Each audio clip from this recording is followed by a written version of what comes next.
घर जे महीने जे ख़र्च खां वधीक त बाबा तुंहिंजी गोरियुनि जो ख़र्चु आहे। सॼो ॾींहुं लप लपां थी नई, कुझु हथ हल्को रख, असां ते बि रहम कर ऐं पाण ते बि रहम कर। पुट, औलाद त बुढ़ापे में पीउ जो सहारो हूंदो आहे। तूं मूंखे मरण जा तो मेणा ॾींहुं।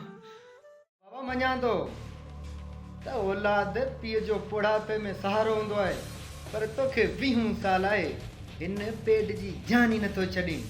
हाणे त घर जा भाती बेज़ार थी विया आहिनि। ईअं नथो चईंदो, मूंखे तुंहिंजी दौलत खपे।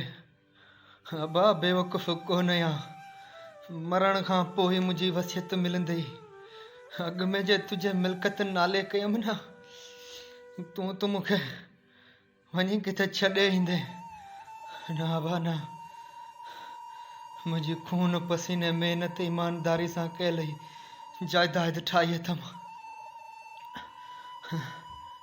डालत विलकत विलायवत ये जा तुबाले तू लड़ जा पो प्या दिसू जाफर खान वांगुल पाल भी दुख चिमचन जी दुआ सा। बेहया कमदार, तोखे बि शर्म नथो अचे? सॼी ज़िंदगी मुंहिंजे टुकरनि ते पले, हाणे वरी जमाल खान जी तो कोर ॻाल्हाई। थुक हुजनि, दिमाग़ा खोड़त नहीं, लानत तो ते भी। हाय मुंहिंजा अल्लाह। बाबा साईं, ये मिल्कत जा मिणा असांखे न ॾे। तुंहिंजे वे खां पोइ मिल्कत जा वारिस असीं आहियूं। तूं बि मिल्कत को ॼमी खणी कोन आयो आहीं। ॾाॾे मारियात जी सॼी मिल्कत ते कब्ज़ो कई अई, चाचे वारनि खे टुकड़ो बि न ॾिनई। असां सोटनि वांगुरु दर बदर नथा थियणु चाहियूं, असांखे पांवर खपे, पांवर।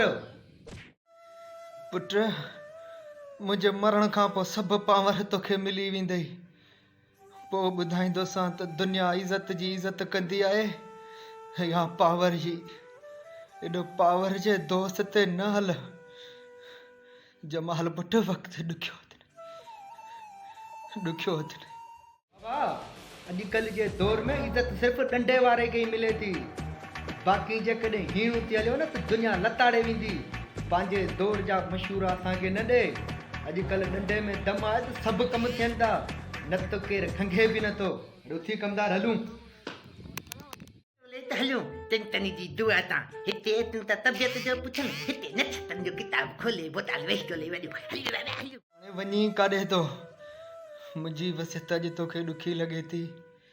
या ख़ुदा, जेको औलाद ॾींहुं को नेक साले ॾिजा।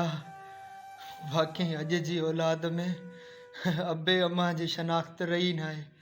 हाय मुंहिंजा ख़ुदा, मूं तोखां अहिड़े टेबला औलाद कोन घुरी। अहिड़ी क़िस्मत आहे।